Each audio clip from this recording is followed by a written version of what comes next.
Hello दोस्तों, एक नई कहानी में आप सबका बहुत बहुत स्वागत है। प्लीज़ मेरे चैनल को सब्सक्राइब और लाइक ज़रूर कीजिएगा। अम्मा जी, कभी मेरे बारे में भी सोच लिया करो। पिछले 15 मिनट से निर्मला जी फोन पर अपनी बेटी से बातें कर रही थी। सुनंदा कमरे में आकर चाय का कप टेबल पर रख गई, पर निर्मला जी की बातें थी कि खत्म ही नहीं हो रही थी। सुनंदा वापस रसोई में आ गई और अपना कप लेकर बाहर सोफे पर आकर बैठ गई। थोड़ी देर पहले तक सासू माँ रसोई में आकर खुशी खुशी बता रही थी कि क्या क्या बनाना है, लेकिन सुनंदा के एक सवाल ने सब कुछ पलट कर रख दिया और उस एक सवाल के कारण काफी हंगामा हो गया और निर्मला जी ने सुनंदा को बहुत कुछ सुना दिया। सुनंदा ने आज उन्हें सच का आईना दिखाई दिया, पर कई बार ऐसा होता है कि इंसान खुद गलती करता है और अपनी गलती मानता भी नहीं। बस वही हाल निर्मला जी का था। पिछले 2 दिन से निर्मला जी क्या बनाना है, कितना बनाना है समझाए जा रही थी। आखिर निर्मला जी इस घर की मुखिया जो ठहरी, इस घर में उनका बड़ा बेटा पवन, बहू सुनंदा और उनके 2 बच्चे सुनय और निधि रहते हैं। वहीं छोटा बेटा सचिन अपनी नौकरी का बहाना कर पत्नी सुनीता और बेटी अवनी के साथ इसी शहर में कुछ ही दूरी पर रहता है। एक बेटी भी है गरिमा, जिसकी शादी हो चुकी है और वो अपने ससुराल वालों के साथ इसी शहर में रहती है। अब आते हैं असल मुद्दे पर।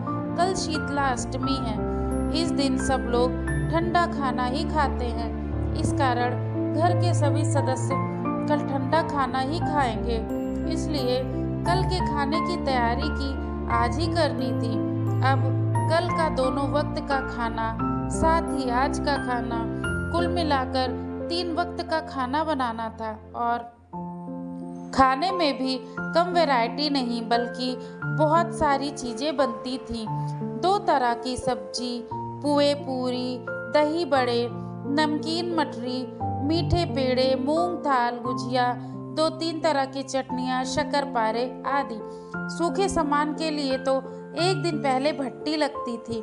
काफी काम फैल चुका था और करने वाली सिर्फ अकेली सुनंदा। उस पर भी सबसे बड़ी बात यह कि खाना इन 5 लोगों का नहीं बनेगा, ननद और देवर के पूरे परिवार के लिए बनेगा।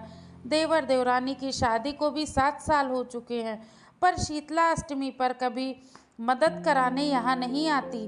बस पूजा करने और रीति रिवाज के समय यहाँ आती है और अपनी उपस्थिति दर्ज कराकर खा पी कर निकल जाती है।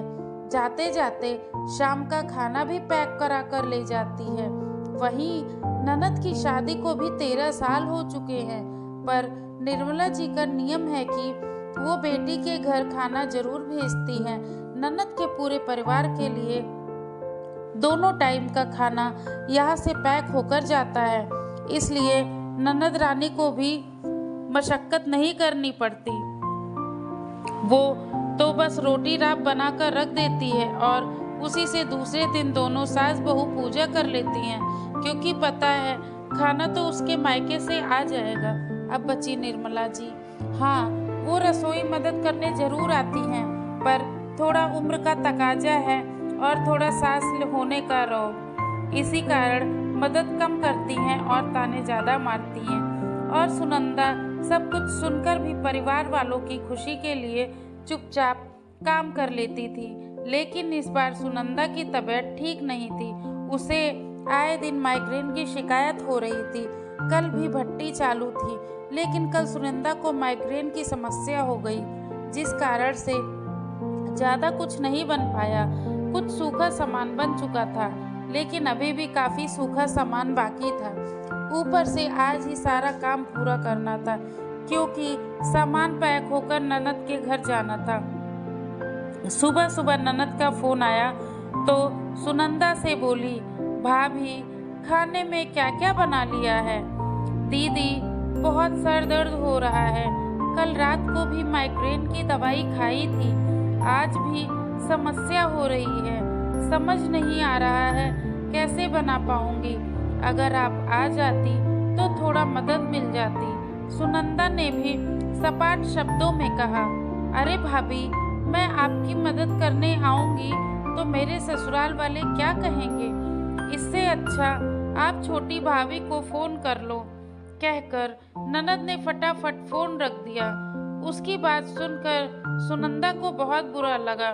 फिर भी उसने हिम्मत करके निर्मला जी से कहा, मम्मी जी, मेरी तबीयत ठीक नहीं है, मैं इतने लोगों का खाना अकेले नहीं बना पाऊंगी। आप सुनीता को बोल दीजिए, वो आ जाएगी तो थोड़ी मदद मिल जाएगी। उसकी बात सुनकर निर्मला जी ने कहा, तो तू कौन सा अकेला खाना बनाती है? मैं भी तो तेरी मदद करती हूँ। ऊपर से तूने मेरी बेटी को भी मदद के लिए बोल दिया। थोड़ी सी शर्म भी नहीं आई? उसके ससुराल वाले क्या सोचेंगे? निर्मला जी की बात सुनकर सुनंदा हैरान रह गई। आज पहली बार ननद से मदद के लिए सवाल क्या किया, उसमें इतनी जल्दी अपनी माँ को फोन भी कर दिया। पर फिर भी बोली, मम्मी जी, ये सब बात की बात है, अभी तो आप सुनीता को फोन लगाइए। मैं क्यों फोन करूं? तू खुद ही कर ले।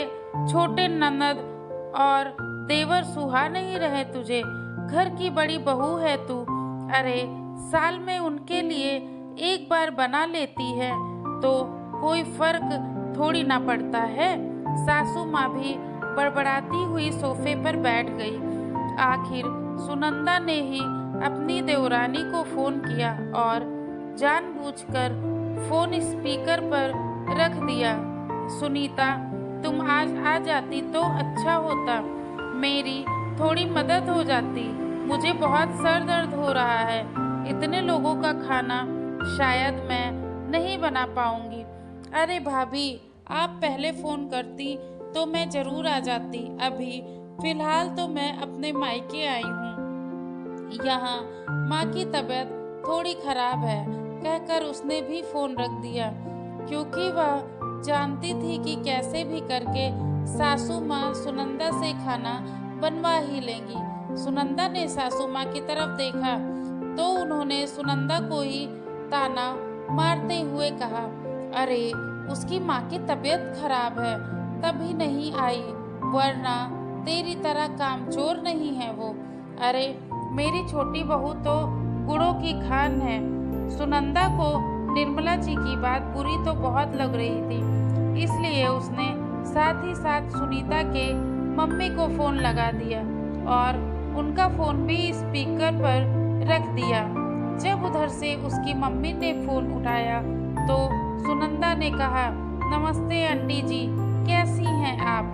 बस बेटा, ठीक हूँ। कल शीतलाष्टमी है तो उसकी ही तैयारी कर रही हूँ। अच्छा, क्या आप सुनीता से बात करवा सकती हैं? मुझे कुछ जरूरी काम था। अरे बेटा, सुनीता यहाँ कहाँ? कल शीतलाष्टमी आपके घर में भी तो है, तो कितना काम होता है आपको तो पता ही है। मेरी बेटी तो वैसे भी बहुत मेहनती है, हर साल कितना अच्छा अच्छा खाना बनाती है। पिछले साल मैंने मूंग थाल खाया था उसके हाथ का। बस एक निवेदन करती हूँ बेटा, तुम भी मेरी बेटी जैसी हो, थोड़ा मेरी बेटी की मदद भी कर दिया करो। वो अकेली इतना कुछ कैसे करेगी? वैसे भी आपकी मम्मी जी का स्वभाव कितना सख्त है। कोई बात नहीं आंटी जी, मैं हूँ ना, बस वो आती ही होगी। चलिए, आप अपना काम कर लीजिए। सुनंदा ने फोन रखते ही अपनी सासू माँ की तरफ देखा। निर्मला जी उससे नजरें भी नहीं मिला पा रही थी। आखिरकार सुनंदा ने कहा, माफ करना मम्मी जी, आप अपने छोटे बच्चों के लिए मुझे 2 बातें सुनाती हैं। वो आपके छोटे बच्चे हमारा इस्तेमाल कर रहे हैं, अब तो समझ जाइए। पर अब मैं उन लोगों के लिए खाना नहीं बनाऊंगी। मुझसे जितना बन पड़ेगा मैं अपने परिवार के लिए बना लूंगी। इसके अलावा मैं किसी चीज़ को हाथ भी नहीं लगाऊंगी। उन लोगों से कह दीजिए कि अपने खाने का बंदोबस्त खुद कर ले। अरे उस निकम्मी बहू को तो छोड़, मेरे बारे में इतना झूठ बोलती है, पर मैं इतने सालों से अपनी बेटी के ससुराल खाना भेज रही हूँ। अगर इस बार नहीं भेजूंगी तो उसके ससुराल वाले क्या सोचेंगे। देखिए मम्मी जी, आपको ननद रानी के घर पर कुछ भिजवाना है तो आप बाजार से सूखा सामान खरीद कर भिजवा दीजिए, पर अब मैं इतने लोगों का खाना नहीं बना पाऊंगी। मैं भी इंसान हूँ। इन लोगों ने मुझे मुफ्त की नौकरानी ही समझ लिया। उन्हें भी तो सोचना चाहिए था कि थोड़ा आगे बढ़कर खुद मदद करा दें। खैर छोड़िए, मुझे किसी से उम्मीद नहीं। अब मैं मुफ्त की नौकरानी बनने के लिए इनकार करती हूँ और मैं उनसे कुछ नहीं कहूँगी। आप खुद फ़ोन करके उनसे कहेंगी। जब सासू माँ ने देखा कि अब सुनंदा ने भी मन बना लिया है कि अब उसे किसी के सामने नहीं झुकना है और वो गलत भी नहीं है, तो अपने आप अपनी बेटी और बेटे को फ़ोन लगाने चल दी। खैर सासू माँ थोड़ी देर बाद हॉल में आई और सुनंदा के पास सोफे पर बैठते हुए बोली, बहू एक काम कर, तू रोटियां सेक ले, मैं मीठे चावल और राब बना लेती हूँ। बाकी किसी को कुछ खाना होगा तो बाजार से मंगा लेंगे। कह दिया मैंने उन लोगों से कि अपना अपना बंदोबस्त कर लो। और रही बात गरिमा की, तो सूखा सामान बाजार से खरीद कर उसके घर भिजवा देंगे, कहकर सासू माँ रसोई में चल दी और पीछे पीछे सुनंदा भी खुद को बधाई देते हुए आखिर उसने खुद को इस्तेमाल होने से रोक दिया था।